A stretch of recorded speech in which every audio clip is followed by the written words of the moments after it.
જો મિત્રો લોકેશન કેવું લાગ્યું? મોજ કરાવી.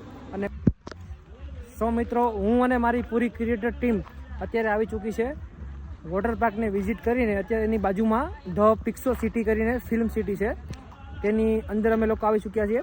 અને અહીંયા મિત્રો તમે એક વસ્તુ નહીં જોઈ હોય કે અહીંયા ડુપ્લિકેટ પ્લેન છે, એટલે કે વિમાન છે એમ ડુપ્લિકેટ. તો ચલો હું તમને વિઝિટ કરાવું ડુપ્લિકેટ પ્લેનની. મજા આવશે, તમને ઓરિજિનલ લાગશે, ખબર નહીં પડે પણ મજા આવશે એમ. જોઈએ આ જુઓ. જો મિત્રો લાગે છે ને ઓરિજિનલ પ્લેન લાગે છે ને, બટ ઓરિજિનલ નથી, ડુપ્લિકેટ છે. ચલો આપણે અંદર બી જઈશું હમણાં. આ બધા ક્રિએટર મિત્રો છે, કોઈ અહીંયા સામાન્ય લોકો નથી, બધા ક્રિએટર લોકો છે.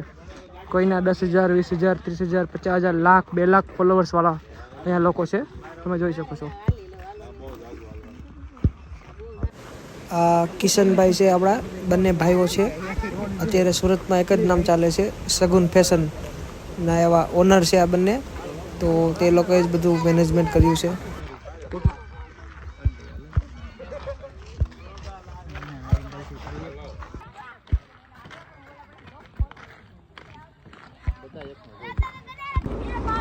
મિત્રો આવો, હું તમને અંદર વિઝિટ કરાવું. આવો ફટાફટ આવો.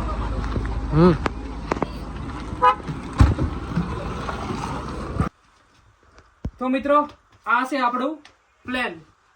તો તમે પણ મિત્રો એકવાર જરૂર અહીંયા આવજો. ફોટા બહુ મસ્ત પડશે. The Pixo City, Hazira road, છપ વોટર પાર્કની બાજુમાં તમે જોઈ શકો છો મિત્રો. આ લીગલી પ્લેન જ છે. તમે આ રીતના બેસીને ફોટા પણ પાડી શકો છો. મજા આવશે આપણી.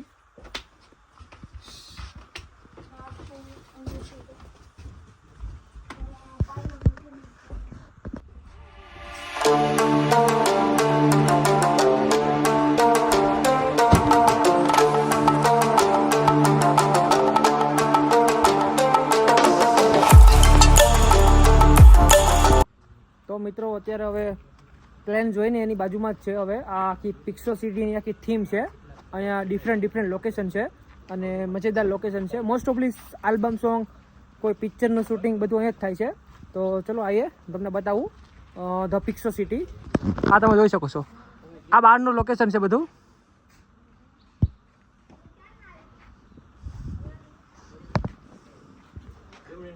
હા જુઓ. શું થયું જતીનભાઈ? આવી જાઓ.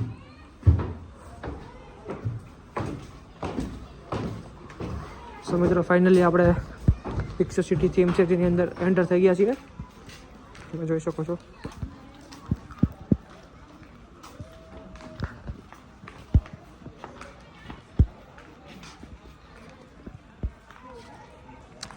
કેટલું બ્યુટીફુલ લોકેશન છે મિત્રો.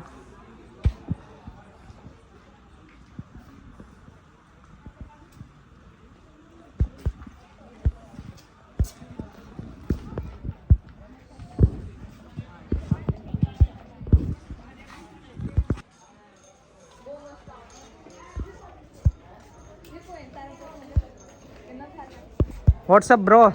હું કે જતીનભાઈ તમને લોકેશન કેવું લાગ્યું? અરે લોકેશન બહુ જ જબરદસ્ત છે. એનું રીઝન એ છે કે આપણે અત્યારે પિક્સો સિટીની અંદર છીએ અને પિક્સો સિટીની અંદર બધા આલ્બમ શૂટ આપણે કર્યા છે અહીંયા. અને ખાસ તો એ છે કે ભાઈ આપણે મેરેજને લગતા કંઈ પણ આપણે જેમ કે પ્રી વેડિંગ શૂટ કરવું હોય, કોઈ પણ આપણે શૂટ કરવું હોય તો અહીંયા ઇઝીલી આપણે કરી શકીએ છીએ. આ લોકેશનની અંદર તમને બધી અલગ અલગ જગ્યાએ તમે જોઈ શકો છો. સામે બી બતાવજો. અહીંયા પણ કે ઘરનું લોકેશન છે ને એની બહાર પણ તમે એટલું સારી રીતે ફોટોશૂટ કરી શકો છો.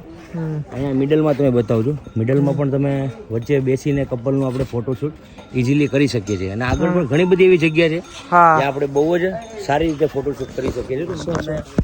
દીપકભાઈ બધું દેખાડે. તો કે અમે લોકોએ ઘણીવાર એક બે આલ્બમ સોંગ અહીંયા કરેલા છે. તો હું તો કેવું છે અવારનવાર આવતો હોય, બટ કેવું છે જે બધા ક્રિએટર મિત્રો બધા ભાઈઓ છે એ આજે નહીં આવેલા, તો અહીંયા અત્યારે વિઝિટ માટે લાવેલા છીએ બધા ક્રિએટર લોકોને. તો બધા તમે જોઈ શકો છો, બધા પોતાની ફોટોગ્રાફીમાં મશગુલ છે, તમે જોઈ શકો છો મિત્રો.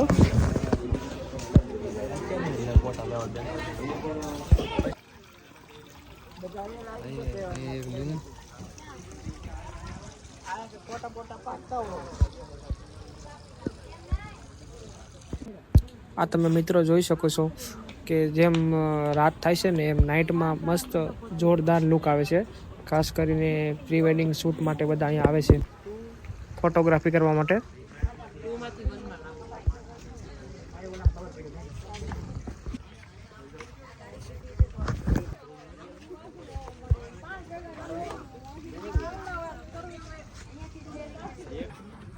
સો મિત્રો આ ગાડી લેવાનો વિચારું છું. જો કે આપણે પૈસાની પેટી હાથે જ લેવા છીએ, પણ જોઈએ હવે મતલબ માલિક ગાડી આપે તો હમણાં જ લઈ જઈએ. ચાવી છે ને ભાઈ? હા ભાઈ કમ્પ્લીટ ચાવી બી છે. ગાડી તમે કેવી છે કમેન્ટમાં જરા જણાવજો. આ ગાડી કેવી છે, મારે લેવી જોઈએ કે ના લેવી જોઈએ? भाई इंजन नहीं यार खाली इंजन के बिना, अरे भैया इंजन के बिना चलाएंगे भाई हम. अरे भाई हम इंजन के बिना चलाएंगे भाई. Technology bro, you know technology. Technology या इंजन के बिना चलेगी गाड़ी, समझ रहे हो? मतलब ऐसे चलेगी. आप लोग जरा कमेंट करिए गाड़ी कैसी है, समझ रहे हो ना? સો મિત્રો રાતનું જમવાનું આવી ગયું છે, પાઉંભાજી ને પુલાવ. સો હવે બધા ક્રિએટરો જમવા બેઠેલા છે. જમીને ડાયરેક્ટ હવે ઘર તરફ આપણે જઈશું. સો મિત્રો હવે અત્યારે રાતના વાગી ગયા છે 9 અને અમે લોકો હવે અહીંથી નીકળીએ છીએ, કારણ કે હવે 3 પ્લેસ અમે આજે ફર્યા. છપ છપા છપ વોટર પાર્ક, ફનફંટા ફન અને ધ પિક્સો સિટી. સો આ બદલ આપણે જીજેભાઈ ફેશન, સગુન ફેશન અને નીતિનભાઈ ચાવડાનો ખૂબ ખૂબ આભાર, કારણ કે એમને જે મેનેજમેન્ટ બધું કર્યું હતું કે બધા ક્રિએટર મિત્રોને એક સાથે એક પ્લેસ ઉપર ભેગા કરીને મોજ કરાવી. So thank you so much. મળીએ આપણે આવતા બ્લોગમાં. Tata bye bye, see you, thanks for watching. खत्म bye bye tata goodbye गया. और अगर तुम लोग नए हो तो सब्सक्राइब करो, वो जो लाल वाला बटन है उस पर फूट फेंक के मारो या फिर मोमबत्ती, मुझे नहीं पता, बस क्लिक हो जाना चाहिए.